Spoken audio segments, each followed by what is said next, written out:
opening today is the detail on Wonder 148 F-14D set. This actually does work for an A, a B, or a D after the basically mid to late 90s.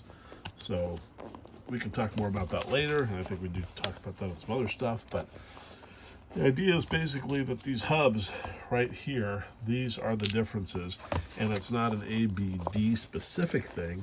It is a time frame specific thing, and both the A, the B, and the D used both the mid and late style hubs. So here we go. We got some instructions, parts coming out. Let's do this. We got the nose strut oleo support bars and landing light lenses here. I'm pretty sure I've covered this before, but for this build, we've got our tires here, our front nose sets here, and just kind of a preliminary look, lots of sprue gates, and then our two landing gear. That'll have these things fit together. And then we got our two main landing gears. So right now I'm going to get to start work on getting these things out of the sprue tree. And here you go. This is the latest style wheel hub that the F-14 used. And as best I can tell, the first usage of it, I believe it's mid-90s. And I know VF-24 had these jets in 95 and 96. I've seen pictures, I think, as early as 94, and it's possible that it was even before that. But 94, I think, is about the earliest I have seen for this, what I call late style wheel hub, what most model companies out there end up calling a D hub. So there you go. That's a little bit of history for us. And now we're going to just start working on these gates. One thing I want to point out, these tires, they look really cool. They're nice. They seem a little thick when I see the pictures of it. The Model On Details ones, to me, are the best thing I have seen out there. But Manuel for Model On doesn't have, these things are actually very specific. You can see here, they use a round strut here to go thing. And the kit tires use a tapered trapezoid. And Model On modeled it after the kit one because it's meant to go on the kit. So if I can figure out a way to make that trapezoid fit on this circle, I think I might even do it just because I love his stuff. So let's get to work on cutting these things. And you got to be very careful because in here we do have our tie down points. So I want to make sure that we do not hit those in any way. So let's get it. This is absolutely stellar. Before I start actual cutting, here is the manual, basically.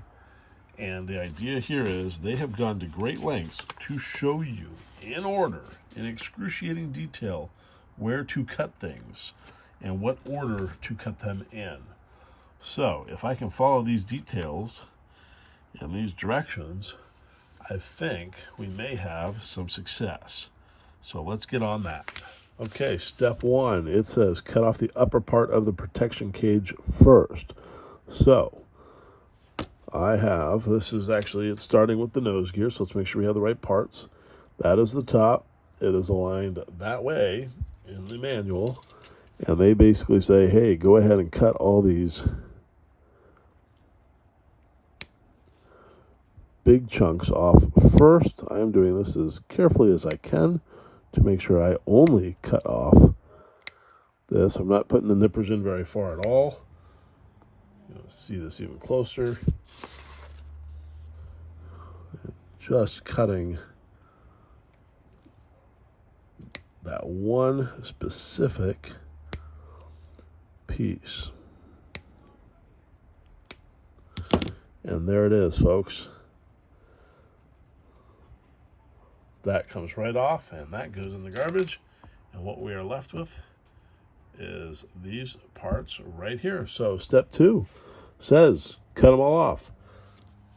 Show you when it's done. All right, I've got these parts. I've got at least the first round of it done, and there's going to be a second round here because And you look at these, and they're just gorgeous. You can see I've cut away the lower ends, and I've kept all along here these upper sprues.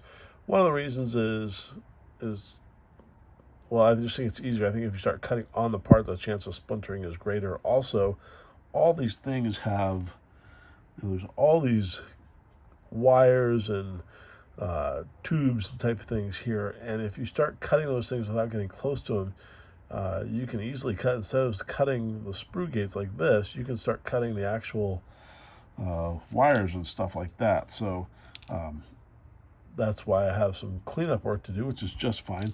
What I want to point out while I'm here is what we have here is, this is so freaking awesome. They give you 2 sets of landing light and AOA lights for, I really need to get a smooth background, AOA lights for landing here. So that is absolutely amazing. I love that they do that. So there are the parts that are ready to be, do a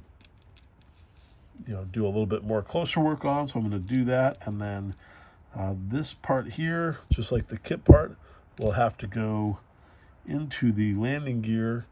In this case will be the MCC gear, and we'll see how that fits in just a minute. So that'll be up next. All right, well, I couldn't figure out a way to film this because there was a lot of gnashing of teeth and trimming of parts, but I have the landing gear in here, and it does move and go in. The trick was, you can't see them here, but what goes into the holes here had to be trimmed back almost completely flush with the door here, and you can see where I've just used force, put one in, slid the other one in, just pure force. I did have to kind of peel the door, or I'm sorry, the landing gear bay, and force it open like that just a little bit. You gotta be real careful. The resin is pretty givable. So what the issue is going to be for me is, because I didn't paint the landing gear part before putting it in, 2 things. One, I would have liked to have painted it, but shoving it in there, I knew I'd do some damage to it, so I figured I'd just paint it from the beginning. 2, the other issue is going to be doing things like back in here, the clamps, the hose clamps. If I want to paint, decal, or detail any of those, that's going to be a little bit of a challenge. But for now, that part is in there, and it looks great. So there you go. We can move on with the rest of the pieces. Beautiful, just absolutely stunning and beautiful. A little bit of cleanup to do on this one on the bottom. But I went ahead and grabbed my landing gear bays, and look at this. They just slide right in. So let's get some good, better focus here. Watch how this works. So it's pretty simple. These are a little tighter than the kit parts. In fact, let me show you the kit part first, just how that works. So here we go, kit part. That was easier before I did it on camera, but there you go. It slides right in. The hole back here is a little bigger than you can see the kit part is. It comes through there, so there is play in that, but it will fit. It'll work just fine. You can just fill that pretty easily, but it just slides right in. So now let me grab our Detail and Wonder set here, and it's a little tricky how the back fits. At first I couldn't get it to slide in easily, but in fact now I'm not able to get it slide in easily. There we go, just like that, and that goes in there. So that, my friends, is how it looks. Actually fits better in the hole there, and there you go. So once we get these things painted up, that is going to be our landing gear. So check that out. That's awesome. All right, that's the end of the night. See ya. Just kidding. Here's an addendum for you. How I figured out how to do this. Check this out. If you try and slide this in straight, right, well, that time it worked. but it's a little tricky for me. What I actually did was bend it back like this and just roll it into place, and it goes right in. Either way, there it is. One more good look, and coming at you with paint next time. See ya.